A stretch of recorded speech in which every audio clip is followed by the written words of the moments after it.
You're listening to Rabbi Aryeh Wolbe of Torch in Houston, Texas. This is the Jewish Inspiration Podcast. Welcome back, my dear friends, to day number 134 at the end of the Gate of Flattery on page 753.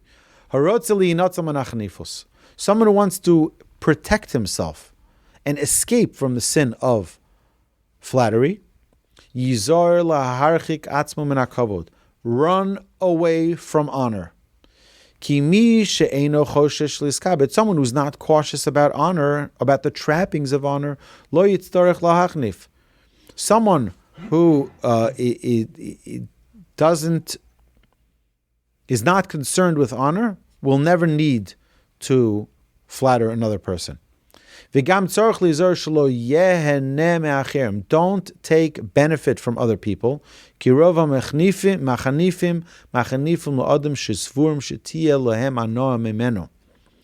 must be careful not to derive benefit from others. For most of those who flatter do so in expectation of some benefit from those who they flatter. So I'm giving in order to take. There's a book. I remember when I moved to Houston in my position as director here at Torch.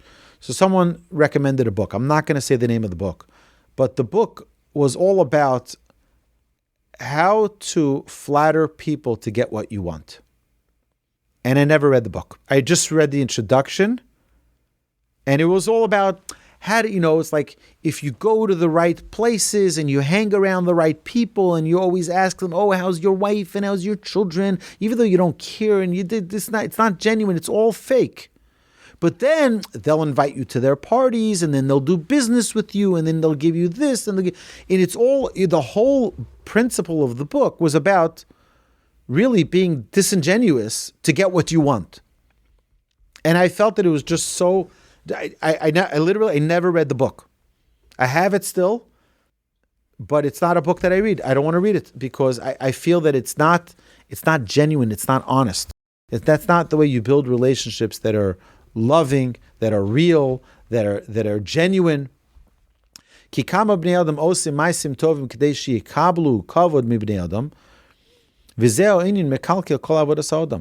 how many people do good deeds so that people acknowledge them, so that they get the praise of others? All of the person's service of Hashem becomes destroyed because he's seeking that honor. How many people have a beautiful voice and they can lead the services, and they're thinking while they're leading the services, Kama koli orefu. Look what a beautiful voice I have. And people are loving that I'm leading the services. I'm such a great cantor. I'm such a great person to lead the service. And this is the way the Yetzer Hara works. He does this for all mitzvahs. To put a person into the trap of the Yetzer Hara and to cause him to now do it for the attention, for the people to acknowledge. L'shem Shamayim, so that his actions not be for the sake of heaven, but rather for the sake of his own personal glory. So too with pleasure. Afilu im yireu she'over al kol ha'averos she'ba'olam lo yera shelo chicho. So if you're a guest in someone's home, you can't now stand up and say, just by the way, what you're doing is wrong, because they'll kick you out of the house. If you're enjoying from somebody, you're taking pleasure from you, you're enjoying a meal at their home, you got to be very careful. Ki yorish shelo yahaneu od. You're afraid he's going to kick you out of the house. V'inyan takolas ktsas chachmei hador hazeh. He says, and in our generation, sadly, this is how many years ago this was written, but he says this is sadly the situation. Ki hem rodfim lehenos min ha'am. Al-kain yachanifu lahem, because they want to benefit from so-and-so, from that person, from this person, so they kiss up to them.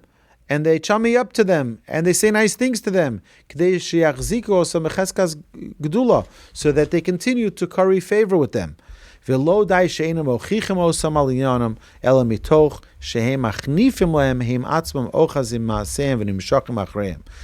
that they don't correct the person who's sinning, but they sit idly by and eventually become part of the sinners. He says, "Derech briyaso shel adam liyos nimshoch b'deosav masav achar re'ov v'chaverov v'noi k'minag anshe medinaso." He says, the way nature is that man is drawn to the ways of his generation, to your friends, to your community, to your culture, to your country. This is what we do in our country. This is what we do in Texas. This is what we do wherever a person is. This is what we do here. A person gets drawn to it. And the way they act, he acts. We're all influenced by our environment to some degree. Therefore, a person has to ensure that he connects with the righteous. And to always sit with the righteous. And to those who are wise and those who are pious, to learn from their ways. And to distance oneself from the sinners and the evildoers who are walking in darkness, in order not to learn from their ways. We are all influenced, and this is an important thing for us to remember constantly. If you think that your children are not being influenced in school, in college, in grad school, wherever they may be, they are being influenced by their environment. 100% they're being influenced. And this is what King Solomon of blessed memory says in Proverbs, Holech es chachamim yechkam v'roeh kesilim yoreyu. He who walks with wise men will be wise, but the companion of fools will be broken. He who walks with the wise men will be wise. You hang around the good people, you'll be good. You hang around the not so good people, you'll be not so good. As it says in Psalms, Ashrei ho'ish asher lo halach b'atzos v'shalom. This is the first verse in the first Psalm of King David. Praised is the man, happy is the man who did not walk in the counsel of the wicked. You don't hang around with them, you won't be influenced negatively from them. V'chein im ha'yeh medina sheminhageha ro'im ve'ein anosheha ho'elchem b'derech yeshara. If there is a community, there's a place where the customs are evil and whose members do not follow the right path, yelich l'mokev shanoshim tzaddikim. Go to a place where the people are righteous. V'nagim b'derech tovim, and they do conduct themselves virtuously. V'im kol ha'medinos shehu yod'an v'shomea shmuasan noagos b'derech lo tova. And if all of the communities that you know conduct themselves in a way that's inappropriate, or if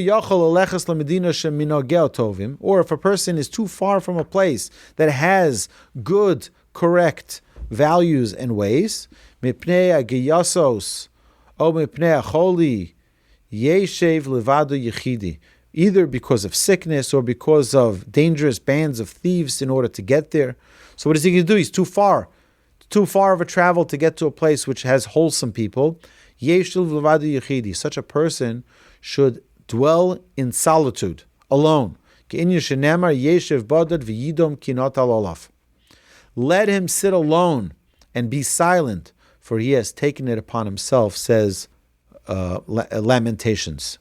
V'im heim ro'im v'chatoim she'ein menichin oso leishev b'medina ela im kein misarev imoyim v'noeg b'minhagam hara yetzil ma'oris v'lechavochim v'lemidboris v'al yanhig atzmo v'derech hatoim ke'inin shnemar mi yitnenu b'midbar melon orchim.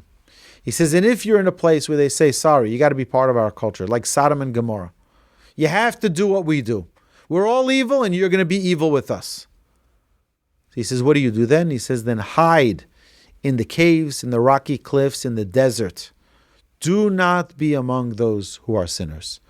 My dear friends, this is such an important and fundamental lesson for us to learn in our generation, because I feel that we're living in a world of total influence. And we're influenced in ways that in previous generations we weren't influenced that way. Previously, okay, you can keep the television off, but today you have apps, you have social media, you have every kind of influence you can possibly imagine. Media is so powerful, and you look at what you have the Golden Globes yesterday, and you have all of these things. Are these the values that we value? If not, we should keep ourselves distant from it. We should avoid looking at it and hearing about it. It means we have to have intentional direction in what we and how we want to live our lives. And if a person wants to live their lives in a righteous way, they're going to have to be intentional about it. And delete the app that's causing you to waste time. Delete the app that's causing you to have a negative influence. Distance yourself from friends that are a bad influence. We have to be intentional about it. We can't, and this, I think, the number one lesson from chapter 24 about slander, about flattery, is to be intentional in your service of Hashem. I want to do good, I need to be in a good place. I want to be in a positive environment. I want to be around people who are growing, who are on a trajectory of growth. Because if not, what's the result? Heaven forbid, I'll hang around the people that are no good. And if they're no good, I'm surrounding myself with no good, I'll end up with that influence as well. And the same goes for our children, obviously. If we put our children in a good environment, they will be on a very good path to be doing great things. My dear friends, have a magnificent week. Thank you so much. You've been listening to Rabbi Aryeh Wolbe on a podcast produced by Torch, the Torah Outreach Resource Center of Houston. Please help sponsor an episode so we can continue to produce more quality Jewish content for our listeners around the globe. Please visit torchweb.org to donate and partner with us on this incredible endeavor.